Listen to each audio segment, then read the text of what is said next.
Hi guys, so today I want to talk about emotional eating, where it stems from and how we can get back in control of it.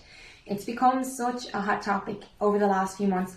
I don't even want to mention the C word anymore, but it has been such a driving force behind emotional eating. Lack of certainty, conflict, change in environment, relationship management, all these different aspects have been a driving force behind poor nutrition choices. So when it comes to getting back in control, it needs to start from a place of understanding. You see, when we are in a state of feeling vulnerable or fearing our loss of control, we end up striving for something that gives us that quick hit of reward, that dopamine surge. When we eat high sugary foods such as carbohydrates or high fat content, anything that gives us that quick energy, it tends to release tryptophan, a precursor to dopamine, and that's that reward neurotransmitter that gets released in our brain.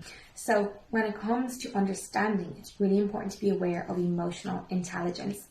Daniel Goleman came up with emotional intelligence, that how we manage our relationships both with ourselves and with others, and become more aware of ourselves and others and our interactions at a basic human level. How when we gain better understanding of the different quadrants, the 4 quadrants, we are better able to regulate our emotions and use them to our best ability. It starts with social awareness. What are my values, my beliefs, my triggers, those things that make me tick? What is it that gets me out of bed in the morning, my motivation, my driving forces? When I become more aware of my strengths, my skills, my capabilities, and I harness them and I use them to my best ability, I'm performing at a high level of social awareness because I'm more aware of who I am and what my purpose and my passions are.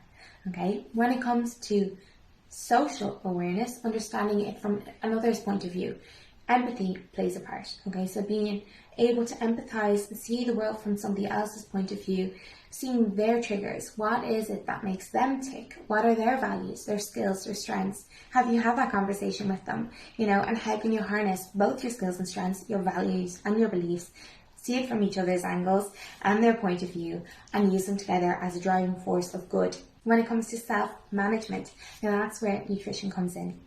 Nourishment, being able to nourish our body, being able to eat healthy foods, get proper sleep, physical activity, really important for brain function.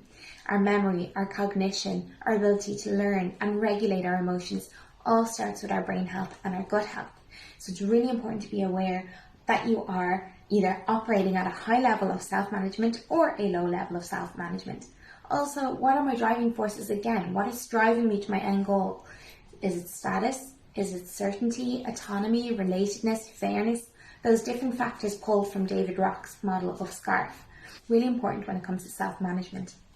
And then when it comes to relationship management, is conflict management something that we have placed importance on or focused on or built upon? Is feedback that's something that happens frequently or often enough? Is it used properly?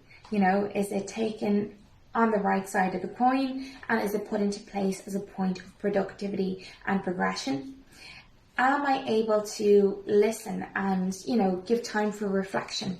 And I do my own reflections, How do I manage relationships better with those around me? And how does this enforce and drive my end goal of emotional intelligence?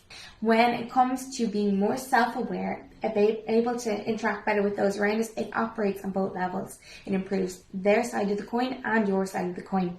When it stems back to your nutrition, you are more nourished because you are more feeling in control of your surroundings, less fearful and less likely to be reaching for that quick surge of dopamine, those high sugary, high fat foods that will have you in a state of emotional eating.